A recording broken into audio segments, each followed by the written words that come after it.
안녕하세요. 고릴라TV 구독자 여러분, 박창윤입니다. 내일장 뭐 살까를 통해 시장에서 급등락 나오고 있는 종목들, 이 종목 사야 될지 팔아야 될지 개인적인 투자, 코멘트와 함께 포인트 전략까지 함께 고민을 하고 있죠. 자, 오늘 시장 대형주 중심으로 또 종목 장세, 가는 종목들이 더 가는 모습이 나타나고 있고 SK하이닉스 낙수 효과 다시 한번 나타나면서 IT 소부장 업체들 전반적으로 오늘은 좀 훈풍을 불러 넣어주고 있습니다. 하지만 그 안에서도 보면 많이 올라와 있었던 어제 또 강했었던 CXL 종목들, 이런 종목들은 일부 좀 차익실이 나오고 있고, 반면에 HBM 쪽이 다시 한번 올라오면서 로테이션이 계속 돌고 있죠. 그러한 부분을 점검을 해보도록 하겠습니다. 자, 우선 미국장부터 먼저 봐야 돼요. 나스닥이 1.5%, 파월 상원 연설에서 연내 금리 인하, 인플레 2% 확신 지점이 멀지 않았다. 확신 갖게 되면 긴축 강도 완화, 즉 금리 인하에 대해서 우리가 시점 그리 멀지 않았다라고 지금 얘기를 하고 있고, 시장에서는 지금 6월까지는 동결, 7월 이후에 금리 인하를 바라보고 있습니다. 물론 금리 인하폭은 좀 차이가 있겠죠. 그로 인해 최근에 계속 점검을 해드리고 있는 10년물 국채금리가 4.3까지 올라왔다가 지금 4.1% 언더까지 빠지는 모습이 나타났었고, 바로 반응이 나오는 쪽이 반도체. 그러다 보니 엔비디아 다시 한번 신고가를 경신하고, 인텔, AMD, 마이크론, 즉 최근에 시장을 주도하고 있는 이런 반도체 AI 칩 중심으로 상승하는 모습도 좀 강하게 나타났습니다. 반면 애플 계속해서 하락하고 있고, 테슬라 전일 4%대 빠진 것 반면 1.2% 상승에 그쳤죠. 나스닥 지수보다도 못 올라오는 이러한 모습이기 때문에 전반적으로 최근에는 반도체를 중심으로 계속 가는 종목들이 계속 가는 흐름이다 라고 봐야 될 것 같습니다. 거래대금 꾸준히 20조 넘어가고 있고요. 그러한 흐름이기 때문에 최근에 시장에서 지금 나오고 있는 반응, 결국은 주도 섹터는 AI 쪽 반도체다. 대장 역할을 하고 있는 게 하이닉스. 전자는 사실 서운하긴 해요. 많이 아쉽죠. 하지만 갈 놈 갈 될 놈들 생각을 하게 되면 하이닉스 계속 가는 가운데 전자도 결국은 갈 수 있다고 생각을 합니다. 이번 주 나온 뉴스를 보면 1월부터 디램에 이어서 낸드도 이제 흑자로 돌렸다. 낸드 흑자 전환 시점을 빨라야 2분기, 늦으면 올 하반기 예상을 했었는데 1월 달부터 흑자가 났다는 얘기는 우리 시장 추정치, 시장에서 얘기하고 있는 삼성전자 1분기 4.6조가 아니라 그 이상 윗선을 바라보고 있는 거거든요. 그런 것들 생각을 해보면 삼성전자, SK하이닉스 좀 키맞추기 나타날 수 있다고 보고 있고, GTC 2024 그리고 mem콘 이런 주요 컨퍼런스가 18일과 26일 각각 있기 때문에 지금 3월 8일인데 그에 따른 모멘텀 플레이, 단기적인 그리고 추가적으로 삼성전자를 중심으로 한 또 이런 투자에 대한 기대감 있는 HBM 쪽, 하이닉스 물론 잘 나가고 있기 때문에 그와 관련된 밸류체인 내에 있는 벤더들, 이런 부분도 계속 갈 수 있다고 생각을 합니다. 최근에 한미반도체 상승이 두드러지게 나타나고 있는 가운데 그 안에서 순환매가 돌고 있고, 이쪽에서는 일부 좀 음봉으로서 전환이 되면서 갭 띄운 이후에 좀 일부 차익 실현도 나오고 있죠.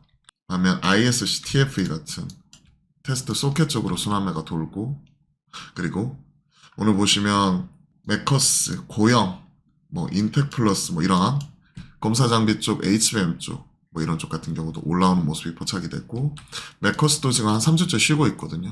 이런 종목들은 또 쉬어갈 때 비중 확대 관점에서 좀 계속 지켜볼 수 있을 것 같습니다. 결국 2세대 AI 칩이라고 하는 HPGA 그리고 ASIC 이런 반도체들 생각을 하게 되는데, 그런 거 생각을 하게 되면 결국 메커스가 FPGA 관련해 글로벌 1위 자일링스 국내 총판이기 때문에, 유통하는 쪽이기 때문에 메커스 당연히 볼 수 있다고 생각을 하고 있습니다.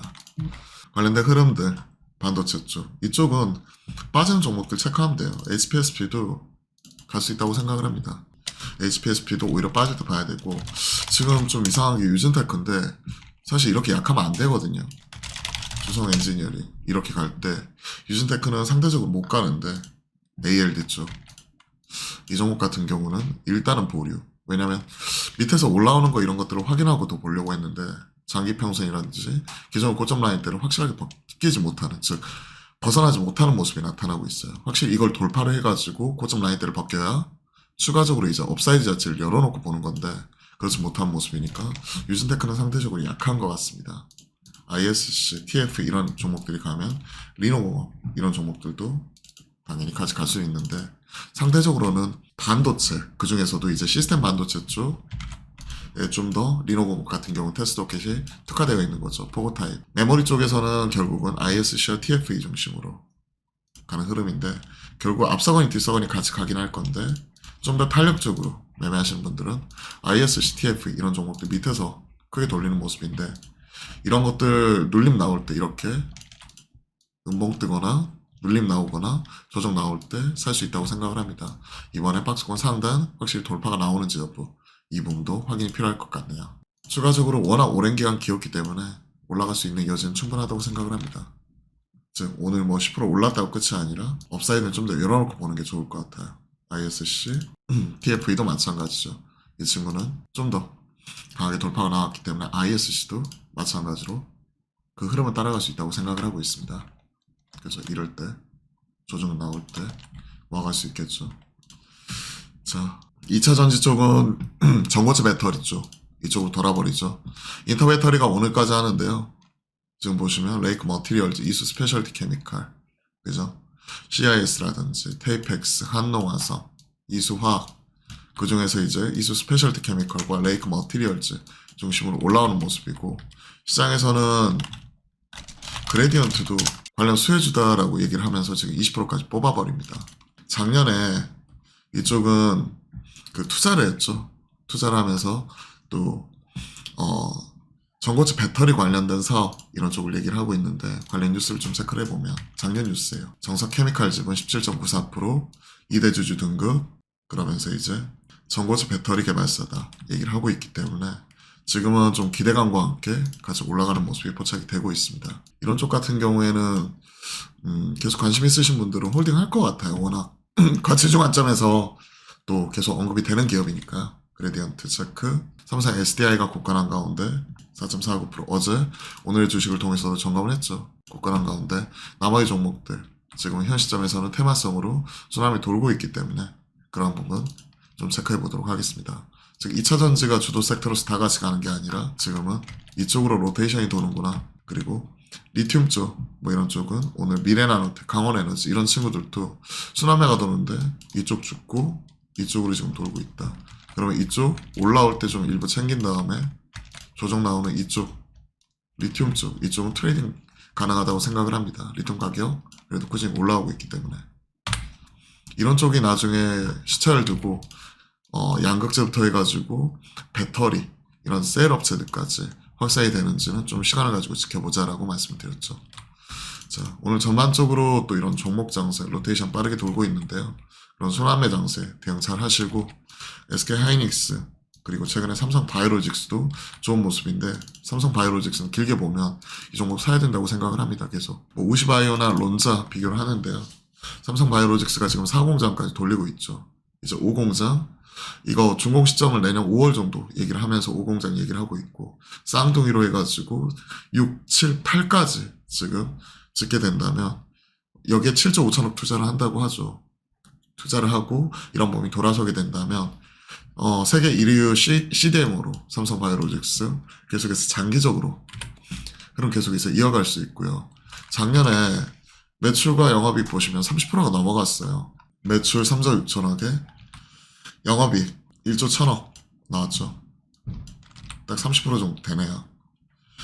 근데 이러한 부분 생각을 하게 되면 지금 현 시점에서 에비타 같은 경우에는 40%가 넘어간다는 상황이거든요. 공장에 대한 감가상각 그리고 감모상각, 비현금성 지출 이런 부분 제외하면 에비타가 40%가 넘어가는 이런 고수익 비즈니스이기 때문에 규모 경제 더 늘려나갈수록 경쟁력도 올라간다고 생각을 합니다. 오랜 기간 횡보를 했었고 최근에 밑에서 반응 나오면서 세게 올라가는데 이거 조정시 매수 관점에서 계속 점검할 수 있을 것 같습니다. 자, 삼성 바이오로직스까지 종목들 흐름들 쭉 점검을 해드렸습니다. 도움이 되셨다면 구독, 좋아요 함께 부탁드리고요.